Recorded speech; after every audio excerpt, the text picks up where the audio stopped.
Hey guys, welcome back. Today, I'll be doing a very interesting, in my opinion, but you are free to disagree, video, and it will be me sharing some of my favorite completed young adult fantasy series. Most of these series are trilogies. The stack is very big. I picked it up for the thumbnail. I don't want to pick it up again. It's heavy. Okay, I'm gonna pick it up. So, these are just some suggestions, and I've tried to gather books that are not, I wouldn't say not popular, because a couple of these series are like really well known. So, I think we should start with the popular series and then we'll make our way to the more unpopular ones. So first and foremost, the Winter Night Trilogy. This is the first book, The Bear and the Nightingale by Catherine Arden. I really like this trilogy. I haven't yet finished the final book. This is true for some of these series though. Like I've read the first and the second book of the trilogies, but for a few of them I haven't finished the final book. But I'm pretty sure that I'm gonna enjoy it because the quality of the series so far has been very consistent, so I don't have any doubts. And this series in particular is very popular. So this is Russian-inspired fantasy. We follow Vasya, who lives in Siberia, like somewhere in Siberia. I don't remember the name of the village, and it's the whole story is inspired by Russian folklore, and I love this series because it's quite obvious that the author has done her research, and everything is so expertly interwoven into the story, like the whole mythology and maybe mythology is not the right word, but like folklore is better. Like Slavic folklore is really well interwoven into the story, and it's basically like the whole story is based on that. So for those of you who want to read really interesting Russian-inspired fantasy and are not really satisfied with the Grisha trilogy, which is right over here. I love the Grisha trilogy. I don't have anything against it. I don't think it was very well done. I mean, not that it wasn't well done, it was just like the Russian elements were, I think, not very in-depth. Like, anyway, whatever, I'm rambling. I can't really say anything about the plot of this book because, again, it's so very mystical and folklorish, and it's not like most of those books which have like a very clear plot line, like we have to go kill the king, or we have to organize a rebellion, or things like that. It's more like we follow Vasya throughout her life, and that's pretty much it. And like some fantastical things happen to her. That's the story.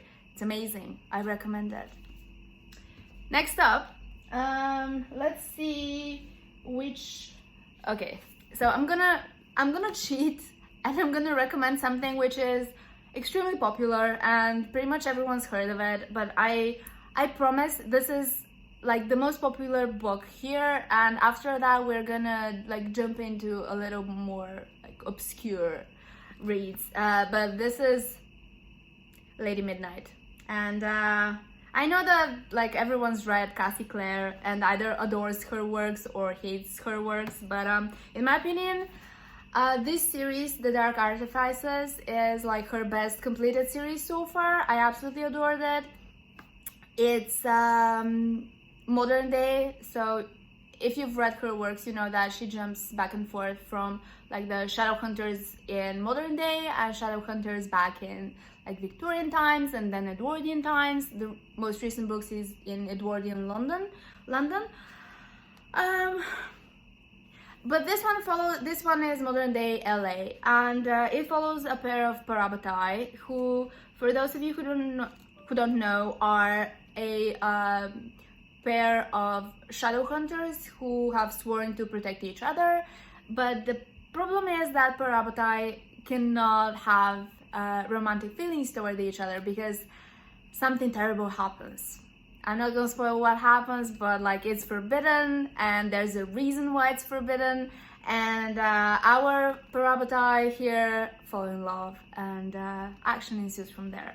What I always love about Cassie Clare's books is that she includes real life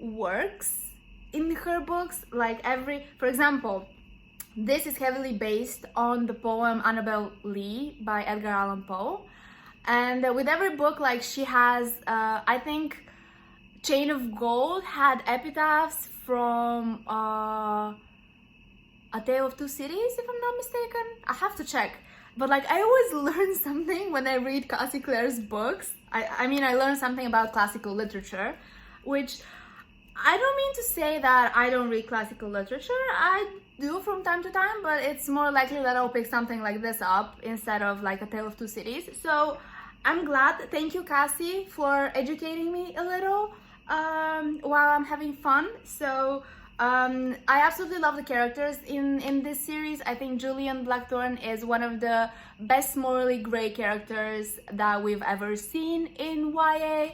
He can be very dark. He can be very ruthless, but he's also a good person, and I think that's a combination which always is great to read about.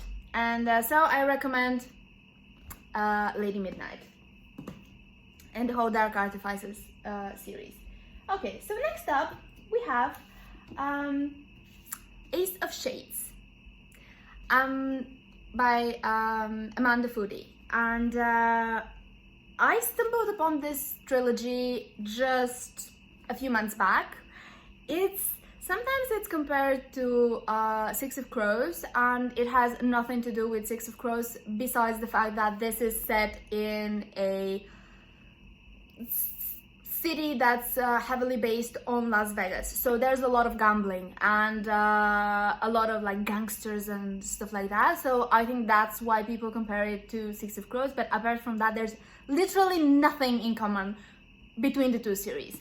So this series is absolutely amazing. It follows this girl who goes to the city of sin. Like, she's a proper young lady and she loves being a proper young lady, which is something we don't often see. Like, we often see how young girls rebel against having to be proper and whatever. This girl, she loves it. She loves going to parties. She loves getting dressed up. She loves putting on makeup and stuff. Like, she just wants to be a young lady and have her debut in society. I failed to mention that this is high fantasy, so this is set in a completely like imaginary world, but it's a bit based on our own. Like, the New Reigns city is obviously based on Las Vegas. So this girl, this lady, her mother goes missing, and she goes to the city of sin to find her mother, and a lot of things happen from there. And she falls for this gangster who's Levi. His name is Levi, and he is amazing. He's absolutely amazing. He has these dreams of grandeur. Like, he wants to be the best crime lord, like the biggest crime lord. He's amazing. And they're forced to work together. A lot of things happen. The first book is amazing. The second book is amazing. The final book came out through a couple weeks ago, but in the UK it's coming out in October. So it came out in the US already, but in the UK it's coming out on October 1st, I think. So I haven't read the final book yet. I'm expecting it, like, I'm anticipating it highly. I cannot wait for it. But technically it's a completed trilogy because the final book already came out. So I can't wait to read the final installment. The things ended up on a pretty rough note at the end of the second book, so oh my god. I really cannot wait to read the final book and see what happens, because like these characters are everything. So next up we have Rebel of the Sands. So this series is completed. It was completed a couple of years ago. Hang on a second, I'll tell you when exactly it was completed. Okay, so the final book came out in 2017, so it's been 3 years, which is probably why we don't see it talked often, like on YouTube or on Instagram, etc. Okay, so basically this is about a girl who longs to see the world. She has this magic, but so far she's been stuck in her birthplace, and unwillingly she gets entangled in a rebellion against the Sultan. And that's pretty much all I'm gonna say. It's a wonderful book, and the whole series, like the whole trilogy, is absolutely amazing. It's very well written. The main character is feisty, very independent, and there's jinn, there's a little bit of Arab folklore, so it's great. It's amazing. I love it, and I really recommend it. This author, by the way, has a new series coming out this year, but based on the names, I think it's gonna be like German Empire inspired, because like the names of the main characters were like very German names, but it's gonna be fantasy. So I think it was called The Notorious Virtues. It hasn't come out yet from what I know, and I'll definitely be looking it up when it comes out, because I absolutely enjoyed this author's debut trilogy. I highly recommend it. Next up we have, so this author is one of my favorite authors, and I think I've read every single book that she's written, and I've adored every single book that she's written. The author is Melinda Salisbury, and this is her debut book, and it's part of a trilogy, The Sin Eater's Daughter. This story, so a little disclaimer, most people, like this book, if you look it up on Goodreads, it doesn't have very good reviews. I think it has, in fact, very low reviews. Like it has, I don't know, 3.5, 3.6 average rating, which is pretty low. I know that like ratings and stuff like that shouldn't influence people, but I mean, Goodreads is precisely a site for book reviews. My point is, most people did not like the first book in the trilogy, but those who continued on absolutely adored the second book. The second book, hang on, The Sleeping Prince, follows a different set of characters. So this book follows 2 characters, and this book follows another 2 characters, and they all come together in the final book, The Scarecrow Queen. I really liked the first book. I adored the second book, and I really liked the final book as well. I highly recommend this series. It's about this girl called Twyla, who has a poisonous touch. I know this is a trope that we've seen a lot of times. Like, we've seen this in Tahara Mafi's what was it called? Shatter Me series. We've seen it recently in the Girl Serpent Thorn. we've seen it in 1,000 places. But anyway, that's beside the point. Twyla's touch can kill, so she's used as the royal executioner. And basically, her special ability means that she cannot lead a normal life. Like, she is a prisoner because of her abilities. She cannot have friends, she's not let out of the castle, people are afraid of her. Only the royal family has resistance to her special ability, which is why she's engaged to the prince. She doesn't want to marry the prince, she doesn't like him at all, and instead she falls in love with someone else. And a lot of things happen, and no, that's not true. Like, one of the main critiques that people had was that it was a slow book, so not a lot of things happen. I don't know why I said that. I think it's like one of those things people say. But my point is, it's a character-driven story, which is why we have this very tortured main character, because like her life hasn't been easy, and she's not happy. She's very, you start sympathizing with her, and basically a huge chunk of the book is just the reader being stuck with the main character in her dreary life.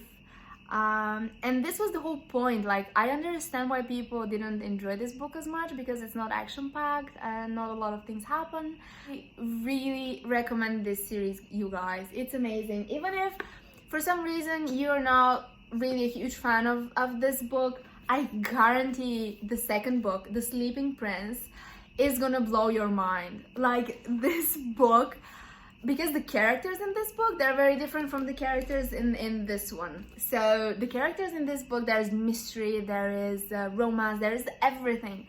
It's amazing, and the final book was pretty great as well. I'm planning on doing a reread soon, because I haven't read these books in quite a while, and I remember that I absolutely loved them.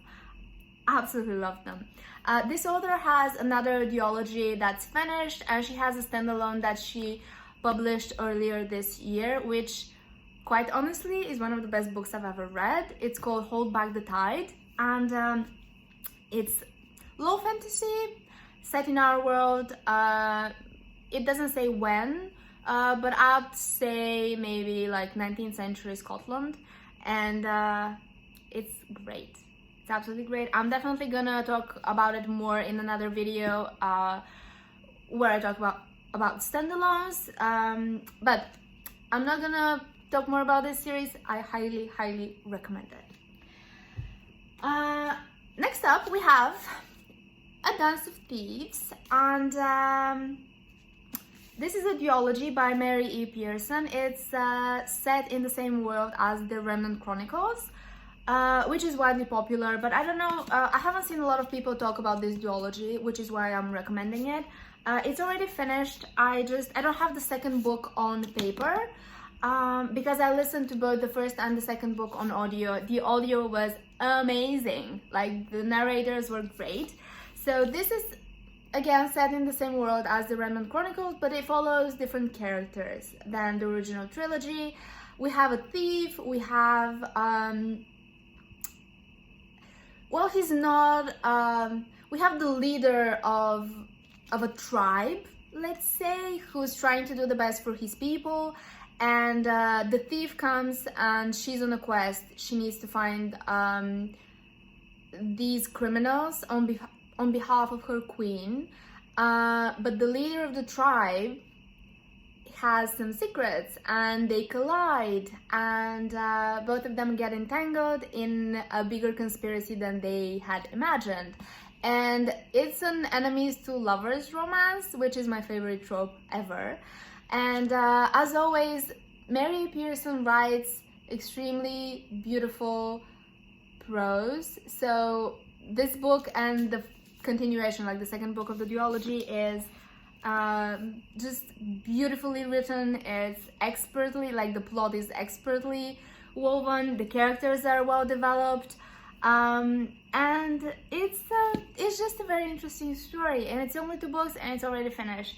I mean, granted, the books are quite chunky. Like this one is 500 pages, and I think the other one was 500 pages as well. But it's great. It's a great duology, and as I said, the audio is amazing as well. So you can just, if you prefer, you can listen to it on audio. The narrators were top notch. And I have a final book here, which is, I'd say, rather popular, but this is Ash Princess by Laura Sebastian. This is a completed trilogy, and it follows our main character, Theo, who's a princess. Her kingdom was conquered. I know we've seen this trope 1,001 times, but her kingdom was conquered, and the conquerors have settled there, and they're keeping her as this tool to use against her people whenever her people try to rebel, because Theo is like the only beacon of hope her people have. And since this is a completed trilogy, like the story developed so much like from the beginning. I'm not gonna give any spoilers, but as I said, there are a lot of tropes in this trilogy, like at least at the beginning. Like we have the princess whose kingdom has been conquered, and she falls in love with, I'm not gonna say who, but like it's, again, enemies to lovers. Again, a lot of tropes, but what makes this different from all the other books which like are on a similar topic is that it got, at least in the beginning, it was a little too savage for YA, which is why I liked it. Like there were certain times when I was like, this is like a little too much, and I like that. I really like that. So there were elements which I really enjoyed. I think there were times when I thought the author was gonna go like was gonna present the situation in a milder manner so as to like fit into the YA genre better, but instead she was a little savage. And I know that the YA genre has aged like a lot in recent years, and I really like that. I really do. And I just really liked the main character, and I really liked the prince of the conquering nation. His name is Soren. I'm sure that I'm not pronouncing it right because it's a Nordic name, so the O is like or something like that. I don't know. My friend who's Norwegian, half Norwegian, she's tried to like tell me how to pronounce that, and I never can wrap my head around that, so I don't know. Anyway, so my point is that I really enjoyed the main characters and the chemistry they had, and there's a specific scene at the end of this book, the first book, which was really wow. I mean, it stayed with me to this day, and I read this book like 2 years ago, so it was a very powerful scene in my opinion, and I highly recommend the series. So this was my final recommendation. If you guys enjoyed it, I might do more in the future, but thank you so much for watching, and I'll see you next time.